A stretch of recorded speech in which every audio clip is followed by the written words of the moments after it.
President Donald Trump told Fox Business in an interview that he sees several top social media companies as being biased toward the right and suggested that a lawsuit might be the answer. They were for Clinton and for Trump. Well, somebody at Google Russia, said they don't want what happened in 2016 to happen in 2020. They don't want it to happen again, right? Is that what you're referring to? Let me tell you, they're trying to rig the election. That's what we should be looking at, not the witch hunt, the phony witch hunt, which has proven zero. Not even a phone call. This is the greatest political disgrace in history. And you know it. I don't have to talk to you about it. You know it. I'm telling you, you picked it up so early. You got it so early. And I told my viewers. That's why I'm talking to you early in the morning. Thank you, Mr. President. Is what technology companies are doing, what they did to you, is that legal?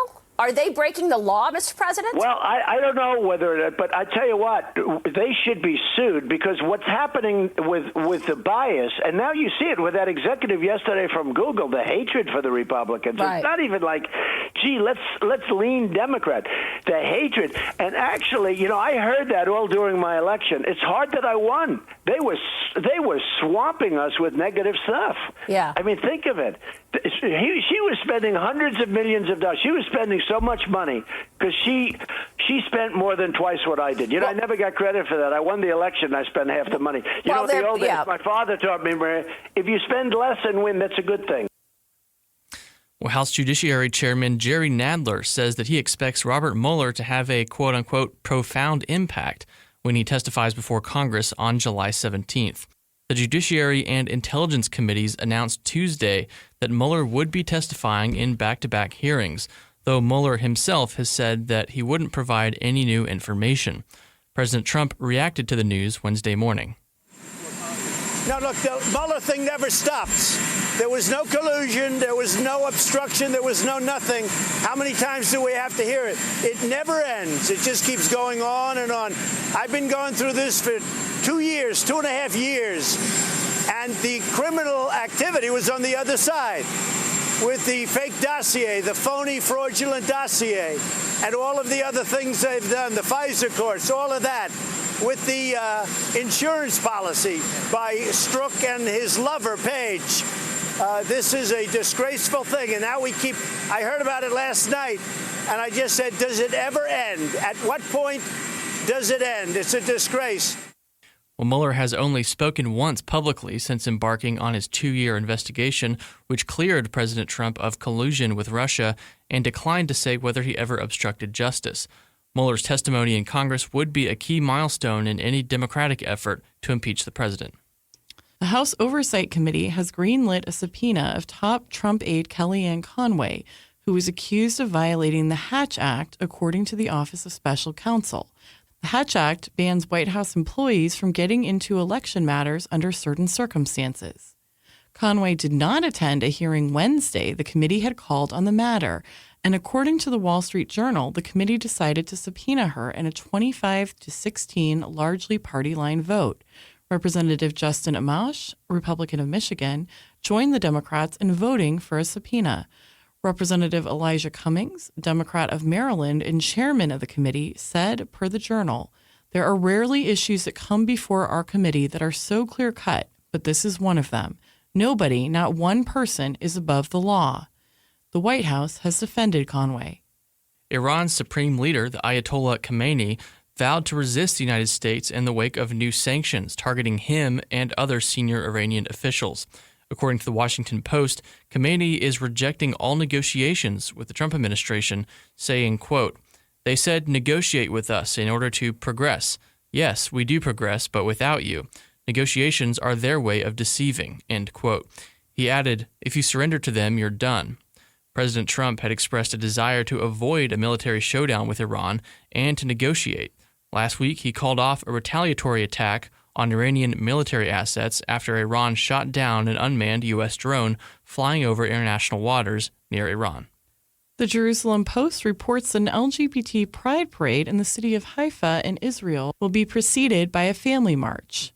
The Jerusalem Post writes, according to the organizers of the event, the march is an initiative by both religious and secular citizens who wish to stress the importance of the traditional family values. Clint Eastwood was never known for following the herd, and that's still true at the age of 89. The The award-winning actor is refusing to participate in Hollywood's boycott of Georgia over its new pro-life law. Eastwood has plans to produce a film there this summer. The movie is called The Ballad of Richard Jewell. It'll recount the story of a security guard who discovered bombs at the 1996 Olympics in Atlanta and was falsely accused.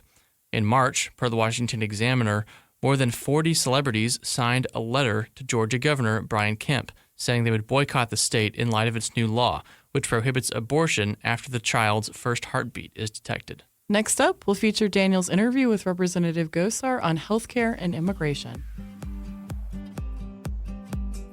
If you're tired of high taxes, fewer healthcare choices, and bigger government, it's time to partner with the most impactful conservative organization in America. We're the Heritage Foundation, and we're committed to solving the issues America faces. Together, we'll fight back against the rising tide of homegrown socialism, and we'll fight for conservative solutions that are making families more free and more prosperous. But we can't do it without you. Please join us at heritage.org.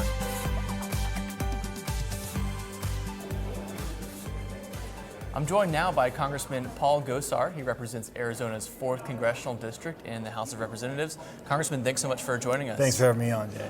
So you've been in Congress for several years now, but before that you had a long career actually as a dentist, yes, which, you know, I love it when members of Congress spend a whole career doing something else that really weighs in on their political life. So I just wanted to ask you, how does being a dentist affect the way you approach healthcare as a major issue that you work on? Well, first of all, I think that our framers really wanted people from different walks of life with different life experiences to get involved. And that, you know, I may have a blindness in one area, somebody might not, as an attorney. Yeah. And so the very best of the best ideas come to the surface.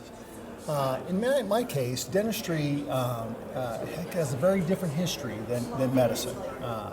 And it comes back to a division in 1964. This is when Medicare was started. And so dentistry was at the table, and they decided to walk away. And the results have been is that dentistry, it's got its own problems, but it's a market-based process. So the same dollar you spent in the 1970s is basically the same dollar you spend today with inflation only. Medicine is more than 20 times that plus inflation.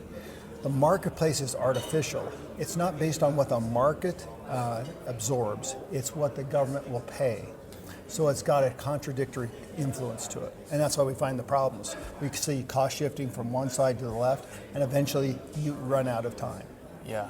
Well, we've had this ongoing healthcare debate in this country since, going back years, and in 2017, we saw the repeal and replace effort barely fail in the Senate. Since then, what's your read on how things are going in Congress on the healthcare issue? Well, the opportunity is staring us right in the face to have that conversation. I don't think we know what is possible because really we haven't liberated market forces. You know, for example, there were big winners and losers in Obamacare. Big winners were medical insurance industry, pharmaceuticals, and big hospitals.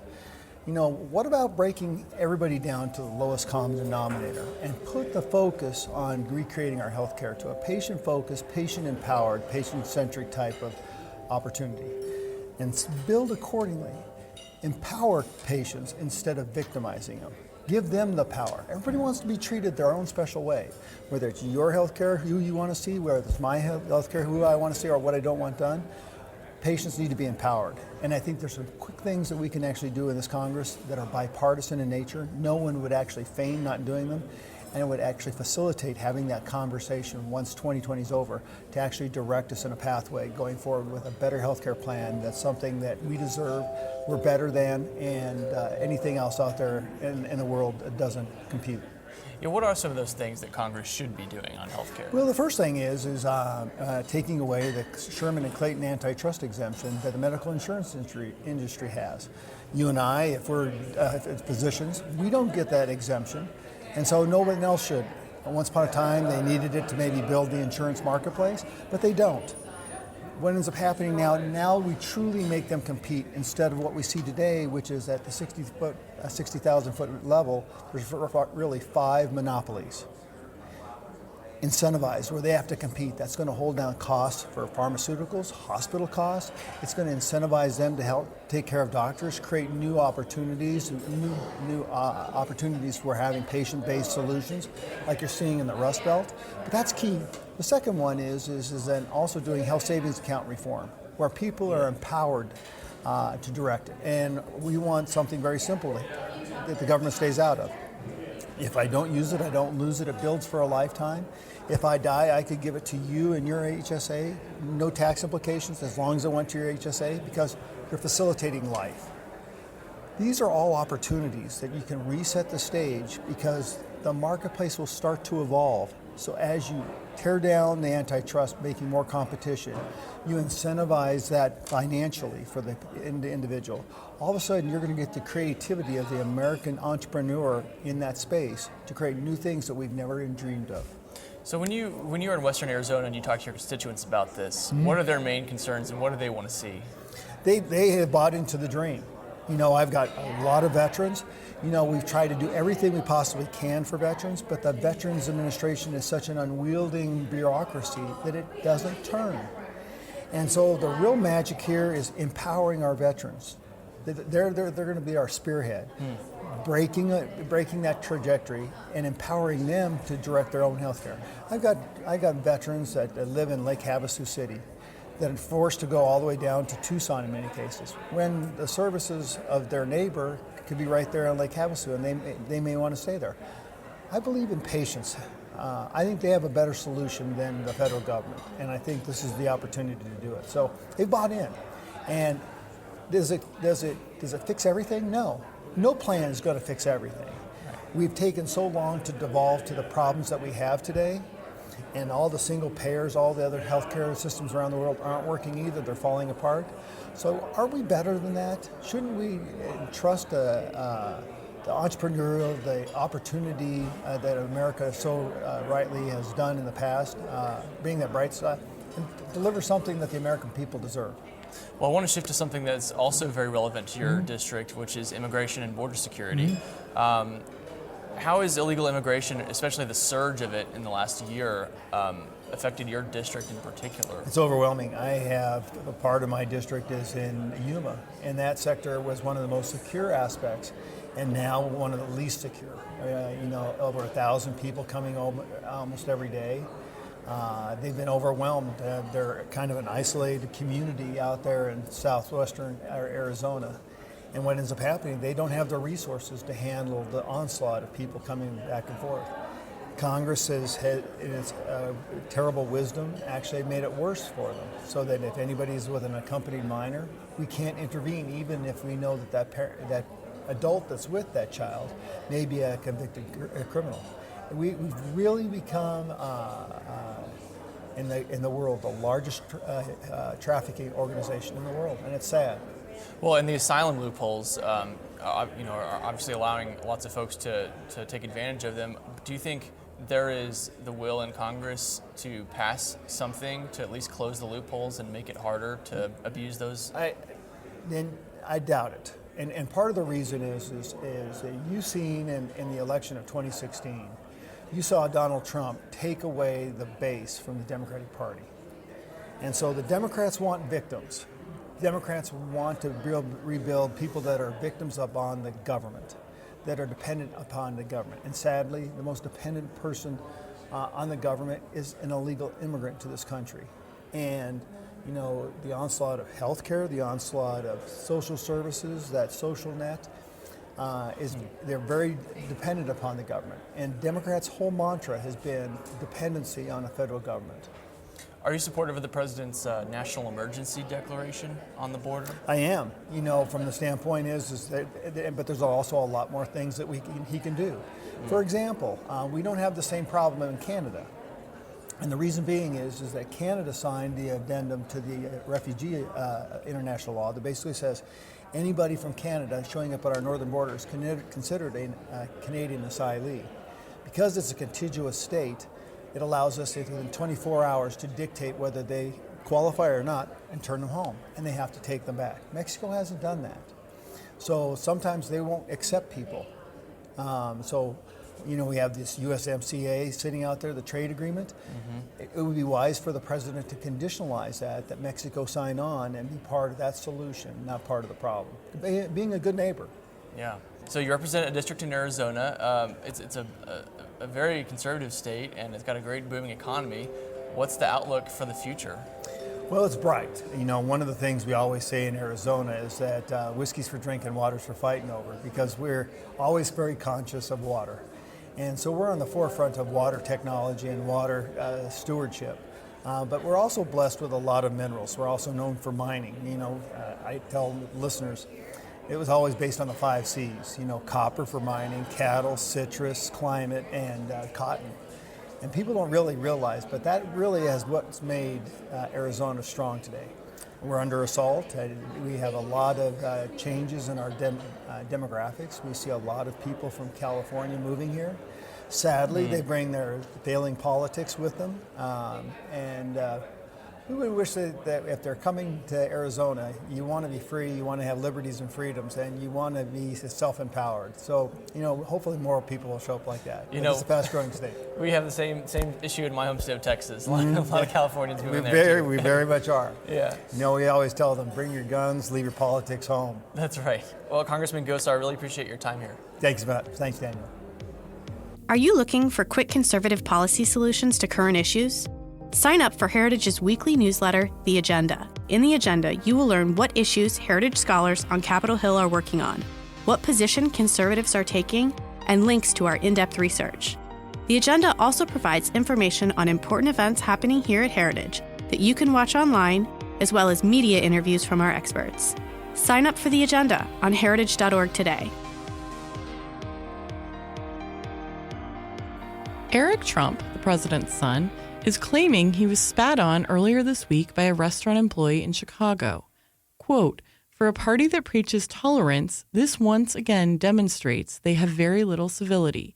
When somebody is sick enough to resort to spitting on someone, it just emphasizes a sickness and desperation and the fact that we're winning," Trump told Breitbart. The restaurant, the Avery, said in a statement, per CNN, "We did not witness the incident and we are just beginning to learn the details. What is certain is this: no customer should ever be spit upon." But the restaurant employee isn't the only one upset with the Trumps. U.S. women's soccer star and team co-captain Megan Rapinoe. Is it actually, you guys watch soccer, is it Megan Rapinoe? That's what I heard. Thank you. But the restaurant employee isn't the only one upset with the Trumps. U.S. women's soccer star and team co-captain Megan Rapinoe told 8x8 she didn't want to go to the White House even if her team wins the Women's World Cup. It's unclear when exactly the interview was filmed, and it may have been months ago. Here's what she had to say. I'm not going to the White House. We're not going to be invited. You're not going to be invited? I doubt it. After the clip emerged on Twitter, President Trump tweeted, "I am a big fan of the American team and women's soccer, but Megan should win first before she talks. Finish the job. We haven't yet invited Megan or the team, but I am now inviting the team, win or lose. Megan should never disrespect our country, the White House, or our flag, especially since so much has been done for her and the team. Be proud of the flag that you wear. The USA is doing great." Rapinoe doesn't sing or place her hand on her heart when the national anthem is sung. She is gay and is seen as an LGBT advocate. So, Daniel, these incidents are obviously somewhat different. Spitting on the president's son is very different than not going to the White House, but I think they show a common trend, namely how intense people are about politics, especially on the left right now. Yeah, and it's a trend that we've seen earlier as well. I remember Ted Cruz last year was hounded at a restaurant with his wife, and they were going to leave, but then the restaurant, got rid of the protesters. Sarah Huckabee Sanders was actually asked to leave a restaurant in Virginia by the people who ran the restaurant because of her political activity. And we've seen other football players say that they're not going to the White House with their team to celebrate with the president. So I think it is part of an ongoing thing. I mean, look, so I think part of it is the political views themselves have become very sharply polarized, but I think a lot of it just has to do with the tone of the discourse. I mean, certain certain things that President Obama even advocated a few years ago. I saw on Twitter, like in 2014, in an interview with ABC, he was talking about stopping migrants at the border and sending them back, saying that kids, we need to send a message not to have kids sent to the border. Well, that's the same exact policy that Trump and border security are affecting, but for some reason, when Trump does it, it's just beyond the pale. And I think that has to do with the issue of a bad faith, a lack of trust, and general tone, which just inflames everything. Absolutely. And the other thing that I was thinking about this, and this involves several leaps of the imagination because I would never play sports, much less well. But if I had been invited to the White House for winning a sports game when President Obama was in office, obviously I vehemently disagreed with him on abortion. I felt that he, was certainly promoting policies that led to the death of, millions of innocent children. And I was thinking, I feel like I would go because I don't think he's doing it consciously. Now, I might want to have the courage to say something about being pro-life when I was there. But, I think it does sort of hit at this broader thing, and we've seen this play out a little bit in conservative circles lately. How, as a country, we seem to be getting divided on very big moral issues in a way that in different points in history we have not. What does our country look like when we don't have shared values on some really big things? And I think that is something that we're grappling with. I think in general that, the left is escalating it in a way that I think is irresponsible. But at the same time, Megan Rapinoe and I probably do not see eye to eye on LGBT issues. Well, and this is why it's so important to have federalism, because if you can get these issues out of Washington back to local communities and states, then you can have states govern more closely according to their own values, and you don't have to have everyone on the same page. Because when Washington passes a policy, it's for everyone, and you're going to get lots of flack either way it goes. But if you decentralize, that's good for the country. And I think that's a lesson that I think both sides of the spectrum should take to heart. Because right now, a lot of liberal states don't like what Trump's doing. You got sanctuary states, sanctuary cities. Which, again, immigration is a federal issue, so I think that is kind of an exception. But, I think it's a great argument for federalism. And maybe also just, you wonder how many of these people have tried to talk to someone. I don't know. It'd be interesting if Megan Rapinoe went to the White House and told President Trump what she disagreed with him on and had a dialogue or something. I don't know why that's always thrown out the window. Did the waitress who approached Eric Trump, there's never an excuse. There's never a good reason to spit on someone's face. But what if she had said, hey, I disagree with some of your dad's policies and I'd like to talk about it? Maybe he would have said, no, I'm here at this restaurant. I'm not here to talk politics. But maybe he would have engaged. Senator Bernie Sanders did a town hall on Fox News recently, and he got a lot of flack from fellow Democrats for going on Fox News because that's just beyond the pale for so many Democrats.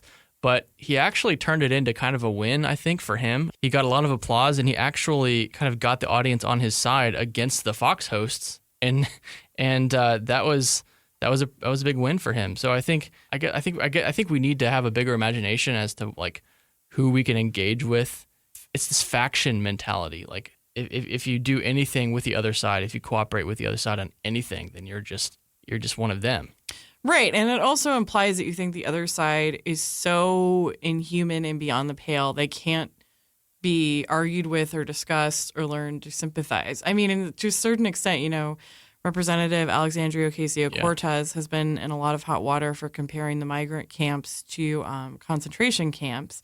Well, if you genuinely think that Trump is the moral equivalent of a Nazi, then some of these actions make sense. But obviously that's absurd, and we're not at that point.